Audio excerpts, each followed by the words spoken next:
ZANU-PF yobatikana nemashoko atakwa naJulius Malema aiwa ekuti vagari venyika yeZimbabwe the only way kuti mukwanise kuousta kana kurimova ZANU-PF aiwa pindai mumaprotest, pindai mumastreets. Toona kuti abva apa mukana vanhu vari kumazimambonza kuSouth Africa kavati aiwa munoitori nemukana wekutoti mutobuda izvezvi mutopinda munyika yeZimbabwe pathis forthcoming SADC summit munomiririra nyika yenyu. Saka mashoko atoona aiwa Malema achioneswa chimoto achidismissiwa nethe regime. Not if wasubscribe like what now the bell icon. Pane nhau dziri kutendera dzekuti aiwa Malema adoda kutoyawo munyika yeZimbabwe achibetsera aiwa kuita these massive protests. Toona kuti muThe Herald Monyongwa Muchenze ZANU-PF chief whip comrade Pupurai Togarepi is described South African opposition leader Julius Malema as a failed politician who cannot comment on regional politics.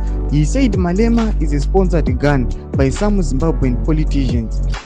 Panapa tiri kuona kuti aiwa vakomana aiwa veZANU-PF vakuti aiwa uyu Malema akutosponswa nemamwe mapolitician enyika yeZimbabwe kuti aiwa akwanise kuchanda kuti akwanise kugaina popularity. Tiri kuona kuti aiwa pane namahunga ari kungofamba nhau dziri kufamba dzinzi aiwa Malema angatouya achitobetsera kuousta ZANU-PF pathis forthcoming SADC summit iri kunzi nevanhu padoda kuita mamassive protest. Taona kuti this situation yakuti tiri kuona kuti South Africa iri kuendawo against ZANU-PF.